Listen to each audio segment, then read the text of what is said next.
Hello guys, आप सबका स्वागत है हमारे नए वीडियो में।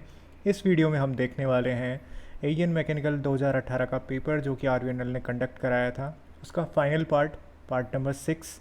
इसमें हम 10 नंबर ऑफ़ क्वेश्चंस डिस्कस करने वाले हैं। इससे पहले हमारे 5 पार्ट आ चुके हैं।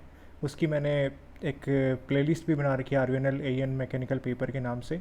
अगर आप लोगों ने वो पाँचों पार्ट नहीं देखे हैं तो आप देख सकते हैं। अपनी प्रिपरेशन का लेवल आप जान सकते हैं, और अगर कोई चीज़ उसमें आपको मिसिंग लगती है तो उस चीज़ को आप स्ट्रेंथन कर सकते हैं। और आपके कोई भी डाउट है तो आप मुझे कमेंट सेक्शन में बता सकते हैं। मैं आपको डाउट को सॉल्व करने की पूरी पूरी कोशिश करूँगा। आपकी प्रिपरेशन रिलेटेड या कोई भी दिक्कत है तो आप मुझे कमेंट सेक्शन में बताना ना भूलें। तो स्टार्ट करते हैं हम अपने वीडियो को। Question number 51, time required to filling the cavity. तो एग्जैक्टली मुझे याद नहीं कि ये टॉप गेट के लिए पूछा गया था या बॉटम गेट के लिए, लेकिन मैं दोनों ही डिस्कस करूँगा। जब भी टॉप गेट का मतलब कि जैसे ये पोरिंग बेसिन के नीचे ये स्प्रू हो गया हमारा, और ये जैसे यहाँ से हम मेटल पोर कर रहे हैं और मोल्टन मेटल को, और नीचे फिर पोरिंग बेसिन के बाद में ये हमारा स्प्रू वाला, इसके बाद में अपना ये यहाँ मोल्ड कैविटी में अपना जा रहा है। ठीक है, तो अगर मोल्ड कैविटी का अगर हाइट बोलूँ मैं HM, और इसका एरिया बोलूँ अगर बेस एरिया AM, तो वॉल्यूम ऑफ मोल्ड कैविटी क्या होगा, AM इंटू HM हो जाएगा। ठीक है, अब टॉप गेट फिलिंग टाइम कितना होता है, volume of mould cavity AM into HM, ठीक है, divided by area of gate. यहाँ जो एरिया, जैसे अगर इसको बोलूँ 1 2 3.3 का जो एरिया होगा जहाँ से एंट्री कर रहा है किसमें, हमारे मोल्ड कैविटी में, तो area at gate into velocity at gate, इस तरह से अपन कैलकुलेट कर सकते हैं टॉप गेट फिलिंग टाइम। अगर इसको बोला जाए तो नीचे तो क्या है अपना एरिया इनटू वेलोसिटी, यानी कि फ्लो रेट है आपकी, और ऊपर आपका वॉल्यूम है, तो volume divided by flow rate, तो इससे क्या आ जाएगा, अपना टाइम आ जाएगा। ठीक है, तो ये टॉप गेट के लिए हो गया। अब टॉप गेट में क्या होगी, ऊपर से गिर रहे हैं तो स्प्लैशिंग होगी, ये ध्यान रखना है इस बात का। तो इसमें ये बोल सकते हैं अगर फेरस टाइप ऑफ मटेरियल्स के लिए, फेरस मेटल्स के लिए काम में आता है। बॉटम गेट में देखते हैं,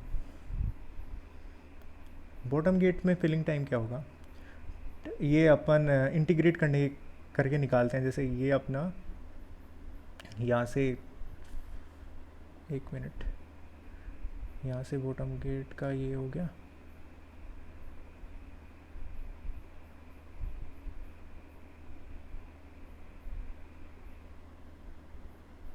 इससे आपको थोड़ा गेटिंग डिज़ाइन का भी आइडिया लग जाएगा। इस तरह से हमारा मोल्ड बॉक्स का रहेगा, इस तरह से इसमें जाके अपने का मोल्ड रहेगा, मोल्ड कैविटी जिसको बोलते हैं। यहाँ से पोर किया हमने, यहाँ से मोल्टन मेटल गया, स्प्रू बेस वेल, फिर ये आपका स्किम बॉब हो गया, जहाँ पे कोई भी मतलब जो स्ट्रेनर वगैरह लगे रहते हैं वहाँ से कोई भी अशुद्धि रहती है तो यहाँ नीचे बैठ जाएगी, फिर यहाँ पे जाएगा, और यहाँ पे ये आपका गेटिंग सिस्टम रह गया। ये पूरा आपका रनर हो गया। सबसे पहले स्टार्ट करते हैं यहाँ से, पोरिंग बेसिन से आपने पोर किया, इसके बाद में स्प्रू हो गया।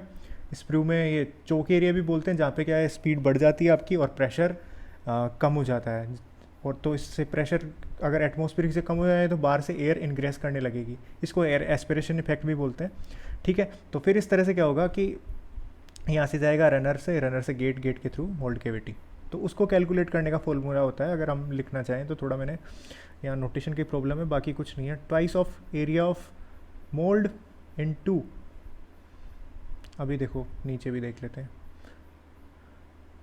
AG in area of gate, AM तो आपको पता है एरिया ऑफ मोल्ड हो गया, into √2G into under root of HT जो इस साइड का हमारा साइज़ था।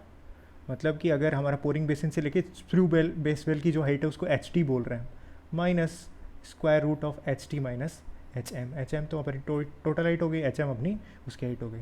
तो याद करने का तरीका बता देता हूँ, सीधा कुछ नहीं करना, ट्वाइस लिखना है सबसे पहले, तो फिर area of mould into HM लिख रहे थे वहाँ पे हम।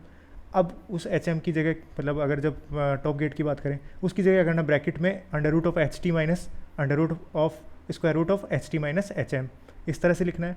डिवाइड में क्या करना है, वहाँ पे क्या करना है, कर रहे थे AG इंटू VG, तो एरिया ऑफ गेट तो वैसे का वैसे लिख दिया। अब VG में क्या होगा, मतलब VG अगर लिखना चाहें अगर अपन हाइट की टर्म में, तो square root of under root 2G H T होगा, बस एच टी गायब रखना है, उसका √2g रख लो आप, ठीक है, इस तरह से करना है। और अगर स्पेशल केस क्या है, एच टी एच एम के बराबर हो जाए, मतलब जो इधर की पोरिंग बेसिन से लेकर अगर अपनी स्प्रू वेल की हाइट जो है वो अगर मोल्ड की हाइट के बराबर हो जाए, तो जो बॉटम गेट का जो फिलिंग टाइम रहता है, जो बॉटम गेट की बात कर रहे हैं हम, अब बॉटम गेट में स्प्लैशिंग नहीं होगी क्योंकि यहाँ से आके यहाँ इस तरह से गिर रहा है, थोड़ी स्पीड कम रहेगी, वो 2 गुना हो जाता है टॉप गेट का। ये आपको फिलिंग टाइम की ध्यान रखना है, ठीक है। नेक्स्ट क्वेश्चन ये आपका कास्टिंग से रिलेटेड है, प्रोडक्शन जो सब्जेक्ट है आपका, उसमें के बाद में बढ़ते हैं हम नेक्स्ट क्वेश्चन की। और ये हीट ट्रांसफर से क्वेश्चन था आपका, question number 52, effectiveness of counter flow heat exchanger की बतानी है जब both hot and cold fluids क्या हैं, इक्वल कैपेसिटी रेट्स के हैं। मतलब दोनों की क्या है, हॉट और कोल्ड फ्लूइड की कैपेसिटी रेट्स इक्वल्स हैं, यानी कि मास फ्लो रेट इनटू जो आपकी स्पेसिफिक हीट का जो हॉट के लिए और कोल्ड के लिए दोनों के लिए क्या है, अगर CPH और CPC ये बराबर हो जाएं तो मतलब कैपिटल C इक्वल्स टू 1, मतलब जो हीट कैपेसिटीज़ का रेशियो है वो अगर बराबर है तो उस केस में क्या होता है आपका ये होता है। अब क्या कर रहे हैं, NTU बोल दिया 2। तो इफेक्टिवनेस जब कैलकुलेट करते हैं तो ऐसा 2 फॉर्मूले होते हैं पैरेलल फ्लो के लिए, काउंटर फ्लो के लिए। अगर आपको याद नहीं है तो याद करा देते हैं फटाफट से। इफेक्टिवनेस ऑफ पैरेलल फ्लो क्या होती है, 1 - e⁻ NTU आपका नंबर ऑफ ट्रांसफ़र हीट, जो कि साइज ऑफ हीट एक्सचेंजर बताता है। तो ये आपके ऑब्जेक्टिव में भी आता है, NTU से क्या पता लगता है, साइज ऑफ हीट एक्सचेंजर। इसके अलावा कुछ पता नहीं लगता है, और ऑप्शन दिए हुए हों कोई चीज़ की बात मानने की ज़रूरत नहीं है, उसमें केवल और केवल क्या आएगा, size of heat exchanger divide by 1 + c। मतलब क्या किया, 1 - e⁻ ब्रैकेट में 1 + c, उसी 1 + c को अगर नीचे उतार दोगे तो एरिया ऑफ वो इफेक्टिवनेस ऑफ पैरेलल फ्लो बन जाएगा। काउंटर बनाना है आपको, काउंटर भी देख लेते हैं। 1 - e⁻ NTU 1 - c। अब बस क्या किया, -c कर दिया। बस इसमें अंतर क्या होगा, जैसे 1 - c उतारते थे वैसा का वैसा तो उतारेंगे हम, लेकिन इसमें क्या कर देंगे, इसी चीज़ को वापस और रिपीट कर देंगे मल्टीप्लिकेशन में, ठीक है। इस तरह से मेरा याद करने का तरीका है, तो आप देख सकते हैं। तो इसमें क्या किया, अगर हम रखेंगे जो कैपिटल C है, ये कैपिटल C क्या है, मतलब जो भी मतलब हायर बटा लोअर, मतलब C <1 होता है इस तरह से। तो उस चीज़ का जो हीट कैपेसिटीज़ का रेशियो है उसकी वैल्यू अगर हम 1 रखेंगे तो यहाँ पे क्या है, एक 0/0 फॉर्म बन जाता है, जिसको DL हॉस्पिटल रूप से सोल्व करते हैं तो NTU/1 + NTU आता है। जब कब की बात है ये, जब इनकी हीट कैपेसिटी रेट्स क्या होंगी, इक्वल होंगी, और काउंटर फ्लो होगा। तो फॉर्मूला इफेक्टिवनेस का क्या बनता है, NTU/1 + NTU। NTU की वैल्यू 2 रखेंगे, 2/3 आ जाएगा, 0.67 आंसर, ठीक है। ये चीज़ आपको याद रहनी चाहिए। अब फेज चेंज के केस में क्या होगा, फेज चेंज में मतलब कि कोई एक फ्लूइड अपना फेज चेंज कर रहा है, जैसे स्टीम कंडेंसर में जैसे स्टीम कंडेंस हो रही है, और दूसरा जो कोल्ड फ्लूइड है वो हीट ले रहा है, तो स्टीम कंडेंस हो रही है, फेज चेंज हो रहा है, मतलब कांस्टेंट प्रेशर पे आपका हीट ट्रांसफ़र हो रहा है, ठीक है। उस केस में क्या होता है, कैपिटल C जो हीट कैपेसिटीज़ का रेशियो है वो 0 होता है, उसमें दोनों के दोनों बराबर हो जाएंगे, पैरेलल फ्लो का भी और काउंटर फ्लो का भी क्या होगा, 1 - e⁻ NTU, ठीक है। इस तरह से 1 - e⁻ NTU, दोनों केस में दोनों बराबर होते हैं, ये ध्यान रखना। तो ये पैरेलल फ्लो काउंटर फ्लो के लिए कैलकुलेट हो गया। पैरेलल फ्लो पता ही है आपको कि दोनों के दोनों फ्लूइड सेम डायरेक्शन में फ्लो करते हैं, काउंटर फ्लो में एक डायरेक्शन में, एक उसके अपोजिट डायरेक्शन में। नेक्स्ट क्वेश्चन देखते हैं। Question number 53 Newton's law of viscosity से रिलेटेड था। अपने को पता है to equals to mu du/dy होता है। एक ऑब्जेक्टिव क्वेश्चन और तैयार कर लो कि जो शेयर स्ट्रेस में क्या होता है, जो आपकी स्ट्रेन ज़्यादा इम्पोर्टेंस नहीं रखता जितना ज़्यादा स्ट्रेन रेट रखती है।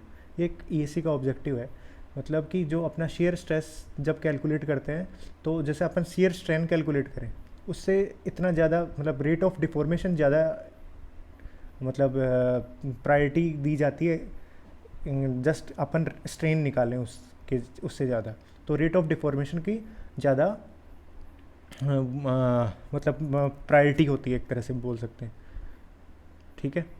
नेक्स्ट देखते हैं। तो इस तरह से अपने को कुछ दिया हुआ था डेटा वगैरह, तो न्यूटन्स लॉ ऑफ विस्कोसिटी से रिलेटेड क्वेश्चन था। एक नॉन न्यूटोनियन फ्लूइड होते हैं, रियोलॉजी एक ब्रांच होती है आपकी फ्लूइड मैकेनिक्स की, उसमें स्टडी किया जाता है कि अगर टो du/dy के प्रोपोर्शनल नहीं है तो क्या है। एक चीज़ और, टो बराबर म्यू du/dy, ये इसका स्लोप होता है टो और म्यू उसके ग्राफ का, ठीक है। तो ये आपको पता होना चाहिए। अब क्या होगा अगर du/dy की पावर n के ऐसा कुछ हो, मतलब नॉन न्यूटोनियन फ्लूइड कब होगा, जब इसकी पावर n होगी, कोई पावर लॉ को फॉलो करेगा। प्रोपोर्शनल हो गया, प्रोपोर्शनल तो नहीं है, तो नॉन न्यूटोनियन फ्लूइड। तो इस केस में क्या करते हैं अपन, या इसमें कुछ a+ इस तरह से कुछ हो, तो इसको क्या करने की कोशिश करते हैं, अगर इसी के तरह का बनाना चाहिए हम, अगर न्यूटोनियन फ्लूइड की तरह, तो अपन क्या करते हैं, म्यू अपेरेंट लिख देते हैं इंटू du/dy।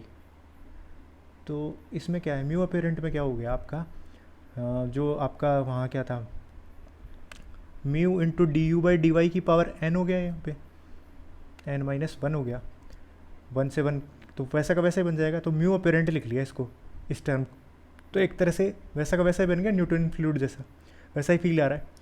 अब इसमें 2-3 मैं आपको चीज़ें बताना चाहूँगा। इसमें क्या कई बार एग्जांपल पूछ लेते हैं कि कौन से का एग्जांपल है, तो वो आपके साथ डिस्कस कर रहा हूँ। तो अगर हम ग्राफ बनाएं टो और du/dy के बीच में, इसको रेट ऑफ डिफॉर्मेशन बोलते हैं, ठीक है, या शेयर स्ट्रेन रेट, ठीक है। अब इसमें क्या है, जैसे डायलेटेंट होता है, स्यूडोप्लास्टिक, बिंगम प्लास्टिक, रियोपैक्टिक और थिक्सोट्रोपिक। तो डायलेटेंट और स्यूडोप्लास्टिक तो क्या होते हैं, ओरिजिन के अराउंड बनते हैं, ठीक है। तो इनमें क्या होता है, टो फंक्शन होता है du/dy का, जैसा कि आपको पता भी होगा कि पावर रोक को फॉलो कर रहा है, वहाँ पे क्या है, वो du/dy का फंक्शन नहीं होता है टो, जो अपना न्यूटोनियन फ्लूइड होता है, जो प्रोपोर्शनल होता है, ठीक है। और अगर जो नीचे वाले हैं रियोपैक्टिक और थिक्सोट्रोपिक में, ये du/dy के साथ टाइम का भी फंक्शन होता है, शेयर स्ट्रेस, ठीक है। तो इसको ग्राफ में अगर बनना है, तो देखो ये तो न्यूटोनियन फ्लूइड हो गया अपना। अब ये और ये, ठीक है, ये इसमें क्या हो रही है, स्लोप आपकी घटती जा रही है। ये देखो एक्स एक्सिस के पैरेलल हो गई, एक तरह से बोले तो du/dy एक्सिस के पैरेलल हो गई, तो क्या होगी, जीरो हो गई ना। तो ये तरीका होता है मतलब आपको देखने के लिए कि स्लोप बढ़ रही है घट रही है। देखो करते करते करते हो गई, क्या हो गई, जीरो हो गई, पैरेलल हो गई। यहाँ पे क्या बढ़ती जा रही है, और कहीं जाके पैरेलल टू वाई एक्सिस हो जाएगी। वाई एक्सिस के पैरेलल क्या होती है, इनफाइनाइट होती है ना, तो मतलब बढ़ रही है ना, एक तरह से बोला जाए तो ये तो हो गया डायलेटेंट। एन जो हमने एन देखा था ना, पावर देखी थी, वो एन अगर ग्रेटर देन 1 है तो ये डायलेटेंट फ्लूइड को शो करता है, मतलब एन बढ़ रहा है, एन ग्रेटर देन 1, मतलब जब स्लोप उसकी बढ़ रही है तब, तो ये तो डायलेटेंट को शो करेगा। ये आपका शो करेगा स्यूडोप्लास्टिक को पी, ठीक है। अब अगर कोई कांस्टेंट हो, मतलब कि टो बराबर टो एडिशन, मतलब एडिस शेयर स्ट्रेस प्लस कुछ जो म्यू अपेरेंट इनटू जो भी था du/dy, उस तरह से, तो आपका टो एडिशनल कुछ यहाँ वैल्यू रख दी अपन ने, कोई कांस्टेंट है उसके ऊपर बनेगा। तो बिंगम प्लास्टिक एक होता है, तो ये न्यूटोनियन फ्लूइड जैसा ही होता है, लेकिन मतलब जिसमें क्या है, इसकी स्लोप कांस्टेंट है। बाकी जो रियोपैक्टिक और थिक्सोट्रोपिक में क्या है, रियोपैक्टिक में तो क्या होगा, ये वाला होगा रियोपैक्टिक, इसमें क्या होगा, n ग्रेटर देन 1 है, और जो आपका थिक्सोट्रोपिक है उसमें n लेस देन 1 है। थोड़ा मैस हो गया, लेकिन आप थोड़ा सा देखने की कोशिश करना, इसको इजीली समझ में आएगा आपको, ठीक है। तो इस तरह से अब इनमें डायलेटेंट मतलब स्लोप बढ़ रही है, तो इसका क्या होगा, म्यू बढ़ेगा। कैसे, क्योंकि स्लोप बढ़ रहा है तो आपका डायनेमिक विस्कोसिटी भी बढ़ेगी। अब जैसे इस एग्जांपल्स को याद करने का तरीका क्या है कि हम कोई भी जो भी सॉल्यूशन पढ़ रहे हैं ना, उनको अपन अगर हिलाएं किसी भी लकड़ी के डंडे से या किस तरह से उस सॉल्यूशन को, तो उसकी अगर वो गाढ़ा हो रहा है, विस्कस हो रहा है, मतलब n ग्रेटर देन 1 विस्कोसिटी बढ़ रही है, मतलब गाढ़ा होता जा रहा है। तो जैसे शुगर या बटर सॉल्यूशन, शुगर सॉल्यूशन हो गया, जैसे चाशनी वगैरह बनती है, ठीक है, या बटर सॉल्यूशन जैसे जो दही वाला, उसमें विस्कोसिटी ज़्यादा रहती है। क्विक सैंड दलदल हो गया। नॉन कोलॉइडल सॉल्यूशन जिसमें कोलॉइडल पार्टिकल्स नहीं हो, नॉन कोलॉइडल पार्टिकल्स हो, वैसा सॉल्यूशन क्या होगा, उसकी विस्कोसिटी बढ़ेगी, तो ये डायलेटेंट में कैटेगरी में आता है। फिर स्यूडोप्लास्टिक, n लेस देन 1, यानी कि स्लोप डिक्रीज हो रहा है। उसमें क्या होता है, मतलब कि अपन अगर उसको मतलब लकड़ी के डंडे से उस सॉल्यूशन को हिलाएं तो उसके क्या होगा, उसकी विस्कोसिटी डिक्रीज होगी। जैसे ब्लड हो गया, मिल्क हो गया, पॉलीमर सॉल्यूशन हो गया। और कोलॉइडल सॉल्यूशन किस में आता है, स्यूडोप्लास्टिक, मतलब कोलॉइडल की क्या होगी, अपनी डिक्रीज करेगा। बिंगम प्लास्टिक n बराबर 1, मतलब न्यूटोनियन फ्लूइड है, न्यूटोनियन फ्लूइड जैसा है, लेकिन उसमें एडी शियर स्ट्रेसेज है। तो इसके एग्जांपल्स कभी कभी पूछ लिए जाते हैं, जैसे टूथपेस्ट कौन सा टाइप का प्लास्टिक है, बिंगम प्लास्टिक है। जेल हो गई, क्रीम हो गई, ड्रिलिंग मड हो गया, ठीक है, इनका n बराबर 1, मतलब इनमें ज़्यादा कुछ चेंजेस नहीं आता इनकी विस्कोसिटी में। फिर आता है रियोपैक्टिक, ठीक है, रियोपैक्टिक जिसमें शेयर स्ट्रेस फंक्शन होता है du/dy के साथ टाइम के साथ का भी होता है। n ग्रेटर देन 1 मतलब विस्कोसिटी बढ़ रही है। प्रिंटर की इंक हो गई और जिप्सम सॉल्यूशन हो गया, मतलब इनको अगर अपन लकड़ी के डंडे से हिलाएंगे तो ये गाढ़े होंगे, मतलब विस्कोसिटी बढ़ेगी इनकी। फिर थिक्सोट्रोपिक देखते हैं, n < 1 यानी म्यू डिक्रीज़ हो रहा है। पेंट, जैसे गर्मी में जो भी पेंट कराते हैं ना अपन, तो जब भी वो मिला के उसका जो भी सॉल्यूशन बनाता है पाउडर वगैरह डाल के, तो वो क्या है, जैसे जैसे हिलाता है ना उसको, तो वो क्या होता है, थोड़ा थिन हो जाता है सॉल्यूशन, मतलब गाढ़ा कम गाढ़ा होता है। इनेमल्स हो गया, केचप, ये भी क्वेश्चन आया हुआ है। केचप ध्यान रखना थिक्सोट्रोपिक है, थिक्सोट्रोपिक मटेरियल है। ये एक बार विजाग स्टील का एग्जाम कराया था IBPS ने, तो केचप का ध्यान रखना थिक्सोट्रोपिक कैटेगरी में आता है। सीवेज स्लज, मतलब जो भी सीवेज है वो भी क्या करते हैं अपन, स्लज उसका जो निकलता है उसको वो करेंगे, हिलाएंगे तो हल्का हो जाता है, ठीक है, तो ये चीज़ ध्यान रखना।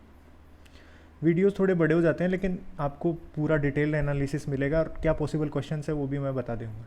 स्टेटमेंट बेस्ड क्वेश्चन जैसे इंजीनियरिंग सर्विसेज में आते हैं 1 2 3 वगैरह से, इस तरह से क्वेश्चन मेरे को एग्जैक्ट याद नहीं है, लेकिन स्टेटमेंट बेस्ड पिछले प्रीवियस पार्ट में भी कराया था, इसमें भी है, वो वाला थोड़ा बहुत याद था तो बता दिया। इसमें इतना आइडिया नहीं है लेकिन आपको पता होना चाहिए। ऐसे क्वेश्चन आपको देखने को मिलेंगे, तो आराम से केयरफुली पढ़ना है स्टेटमेंट्स को, 5 ऑप्शन में देखना कि कौन कौन से ऑप्शन की बात कर रहा है, ठीक है। नेक्स्ट देखते हैं, स्पाइरल गियर की एफिशिएंसी, ऐसा कुछ था। इसमें क्या नोटेशन मैंने सही से नहीं बना पाया, तो इसलिए अब बना देता हूँ। ये साई है, ये जहाँ पे भी यू दिखे ना आपको, वो साई वाला है, साई 2, और जो वहाँ पे ओ दिखे वहाँ पे ये फाई है, ये साई, ये साई, ये फाई, ये साई, और ये क्यू जहाँ पे दिख रहा है वहाँ पे थीटा है, ठीक है। बाकी ये ओ वाला फाई है, थीटा प्लस फाई, ये साई 1 प्लस साई 2, ठीक है। इस तरह से नोटेशन मेरे से बने नहीं, इसलिए मैंने अब इसमें बता देता हूँ। तो याद करने का तरीका बता देता हूँ आपको। स्पाइरल गियर की एफिशिएंसी कैसे करेंगे, देखो कॉस, देखो Sai 1 Sai 2, spiral angle, theta क्या है आपका, एंगल बिटवीन शाफ्ट्स, वो क्या होते हैं साई 1 प्लस साई 2, मतलब दोनों स्पाइरल एंगल्स जोड़ दिए जाएँ दोनों गियर्स के, तो वो आपको एंगल बिटवीन शाफ्ट बताते हैं, ठीक है। इस तरह से कैलकुलेट होता है। थीटा हो गया, साई 1 साई 2 हो गया, फाई हो गया आपका प्रेशर एंगल, जो अपन पढ़ते हैं किसमें, गियर्स में, ठीक है। अब इसको याद करने का तरीका देख लो। एफिशिएंसी कैसे लिखते हैं, कॉस साई 2, ठीक है, प्लस फाई, ठीक है। अब क्या करो, यहाँ साई 2 लिखा है, इधर भी साई 2 लिखो, कॉस साई 2 लिखो, ठीक है। अब देखो इधर से साई 2 प्लस कुछ लिखा है, इधर लिखो साई 1 माइनस फाई, इधर साई 1 लिखा है, यहाँ साई 1 लिख लो, कॉस साई 1, तो cos psi 2 plus phi divide by cos psi 1 minus phi, psi 2 इधर लिखा है तो कॉस साई 2 इधर आ जाएगा, कॉस साई 1 इधर लिखा है तो इधर आ जाएगा, बस इस तरह से याद। अब इसमें मैक्सिमम कंडीशन, मैक्सिमम एफिशिएंसी की कंडीशन, ये तो मतलब एफिशिएंसी लिख लिया हमने, तो वो क्या बनती है, वो ये ऐसा ही कुछ पूछा था, मैक्सिमम एफिशिएंसी जैसा कुछ पूछा था, 1 plus cos theta plus phi divide by 1 plus cos theta minus phi. ये देखेंगे कि नीचे तो माइनस का साइन आ रहा है, तो नीचे तो कभी आ ही नहीं सकता, जैसे कभी बार ऑप्शन दिए हुए रहते हैं, आपको याद आ रहा होता है कि यार ऐसा कुछ तो पड़ा हुआ है, लेकिन याद नहीं आ रहा कि प्लस ऊपर था माइनस ऊपर था। सिंपल सी चीज़ है कि एफिशिएंसी 100% से ज़्यादा नहीं हो सकती कभी भी, 100% से कम ही होगी तो जो आपका डिनोमिनेटर है, जो हर बोलते हैं हर वाला पार्ट है, वो बड़ा होगा। अब बड़ा कैसे करें, कॉस की वैल्यू 0 डिग्री की बड़ी होती है 1 होती है, और कॉस 90 की वैल्यू होती है 0, ठीक है।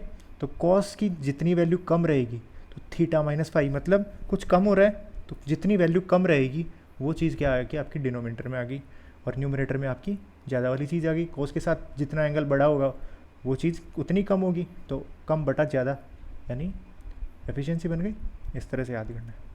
नेक्स्ट क्वेश्चन था ब्लैंक होल्डिंग प्रेशर से रिलेटेड था, याद तो नहीं आ रहा कि क्या था, लेकिन ऐसा कुछ था, फोर्स वगैरह, अगर फोर्स कैलकुलेट करना हो कि ब्लैंकिंग में कितना फोर्स लगाना पड़ेगा, तो कुछ नहीं है, एल है हमारी जो कि पेरीमीटर की लेंथ है।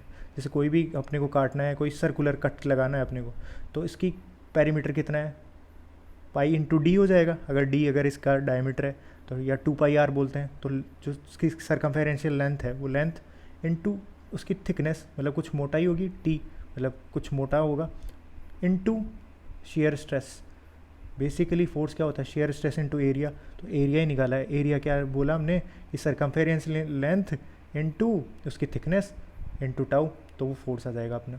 ठीक है, नेक्स्ट देखते हैं पंचिंग। अब पंचिंग या पियर्सिंग, एक होती है ब्लैंकिंग। पंचिंग में तो क्या होता है कि जो हमारा, जैसे अपन बचपन में पंच करते थे तो उसका जो गोल गोल निकल जाता है और नीचे इकट्ठा हो जाता था, उसका कोई मतलब नहीं है। अपना जो होल है वो बराबर साइज़ का होना चाहिए, तो होल बराबर करने के लिए पंच बिल्कुल करेक्ट साइज़ का होना चाहिए। अब क्या होगा, जैसे ही पंच होता है या कुछ भी अपन कोई भी चीज़ काटते हैं तो प्लास्टिक डिफॉर्मेशन की वजह से वो साइज़ बढ़ता है उसका, कोई भी अपने किया तो जैसे शेयर अप्लाई होता है उसके बाद में उसका साइज़ बढ़ता है, तो साइज़ बढ़ेगा तो अपने जैसे ही अपन ने जो होल बनने के बाद में जो उसका गोल गोल बचता था, वो जो नीचे जाके बैठ जाता था, वो क्या होगा कि उसकी साइज़ बढ़ी हुई मिलेगी हमको। तो डाई जो जहाँ पे भी वो जाके स्टोर हो रहा है, वो पंच साइज़ उसमें क्लियरेंस देना पड़ेगा। पंच के साइज़, पंच तो एग्जैक्ट साइज़ का है जिस साइज़ का हमें होल करना है, और हमें होल इम्पोर्टेंट है ना कि वो बाकी बचा हुआ कचरा। तो उसमें क्या डाई में अपन क्या करेंगे, क्लियरेंस देंगे। तो पंच की size plus twice into clearance. तो पंचिंग प्रोसेस में क्लियरेंस किस पे लगता है, डाई पे। या ऐसे अगर कंसेप्ट समझ में आ रहा है तो बिल्कुल ठीक है। और याद करने का तरीका क्या होगा कि पंचिंग में पंच सही साइज़ का होगा, दूसरा जो एलिमेंट है उस पर क्लियरेंस लगेगी।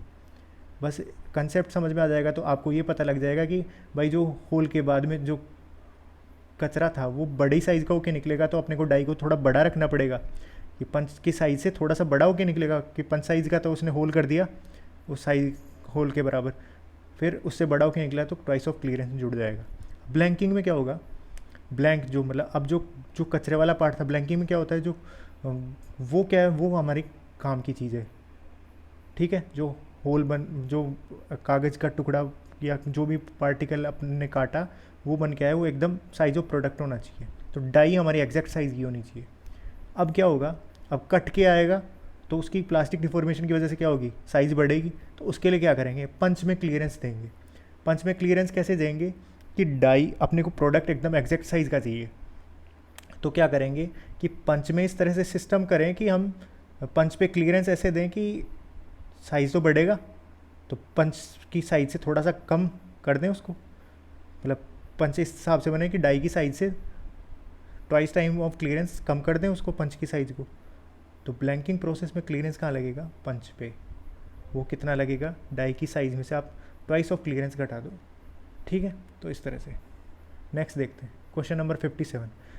ये था हमारा रेशियो ऑफ हीट एब्जॉर्ब्ड। तो जैसे ही हीट इंजन नहीं होता क्या, ऐसा कुछ क्वेश्चन था मेरे को जहाँ तक याद आ रहा है थर्मोडाइनमिक्स में। जैसे आपकी यहाँ पे हीट सप्लाई होती है Q1, ये आपकी हीट रिजेक्टेड होती है Q2, और ये अपने को वर्क आउटपुट मिल रहा है।